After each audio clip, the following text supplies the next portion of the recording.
वीर योद्धा प्रताप की अद्भुत गाथा। सदियों पहले देवगढ़ राज्य पर एक पराक्रमी राजा महाराज विक्रम देव का शासन था। यह राज्य अपनी समृद्धि और संस्कृति के लिए प्रसिद्ध था, लेकिन एक दिन काले बादलों की तरह मुसीबतें इस पर मंडराने लगीं। पड़ोसी राज्य के क्रूर राजा रणधीर सिंह ने देवगढ़ पर आक्रमण करने का ऐलान कर दिया। महाराज विक्रम देव की सेना रणधीर सिंह की पर विशाल सेना के सामने कमजोर थी, परंतु उनके पास एक ऐसा वीर योद्धा था जो अकेले ही 100 सैनिकों पर भारी पड़ता था। उसका नाम था प्रताप सिंह। वह निडर, अद्भुत पराक्रमी और अपनी तलवारबाजी के लिए प्रसिद्ध था। अराकर साडरापाम, प्रतिज्ञा और युद्ध की तैयारी। जब रणधीर सिंह की सेना ने देवगढ़ की सीमा पार की, तब महाराज ने अपने मंत्रियों से सलाह ली। तभी प्रताप सिंह आगे बढ़ा और गर्जना करते हुए बोला, जब तक प्रताप जीवित है तब तक देवगढ़ पर कोई आंच नहीं आ सकती।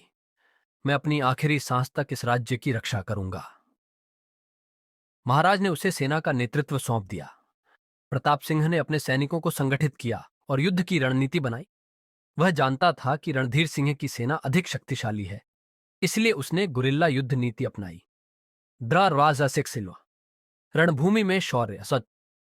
युद्ध का दिन आया। देवगढ़ की सीमाओं पर रणधीर सिंह की विशाल सेना खड़ी थी। प्रताप सिंह अपने घोड़े पर सवार होकर युद्ध भूमि में उतरे। जैसे ही दुश्मन की सेना आगे बढ़ी, प्रताप ने अपनी तलवार उठाई और अपनी सेना को ललकारते हुए बोले, आज हमारा विजय दिवस है।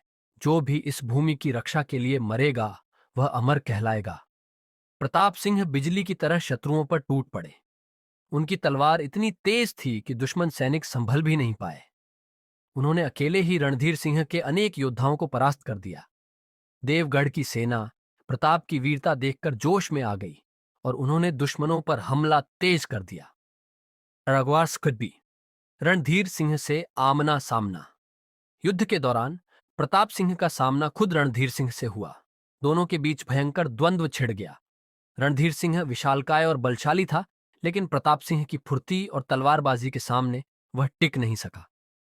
आखिरकार प्रताप की तलवार रणधीर सिंह के हृदय में समा गई और वह धरती पर गिर पड़ा। रसाकृष्व विजय और सम्मान। रणधीर सिंह के गिरते ही उसकी सेना भयभीत हो गई और मैदान छोड़कर भाग गई। देवगढ़ के सैनिकों ने हर्ष ध्वनि की और चारों ओर प्रताप सिंह के जयकारे गूंज उठे। महाराज विक्रमदेव ने प्रताप को गले लगाकर कहा, तुम केवल इस राज्य के रक्षक ही नहीं, बल्कि इतिहास के अमर नायक बन गए हो। देवगढ़ की जनता ने प्रताप को महावीर प्रताप की उपाधि दी और उसकी शौर्य गाथा सदियों तक सुनाई जाने लगी। वह केवल एक योद्धा नहीं, बल्कि वीरता और निष्ठा का प्रतीक बन गया।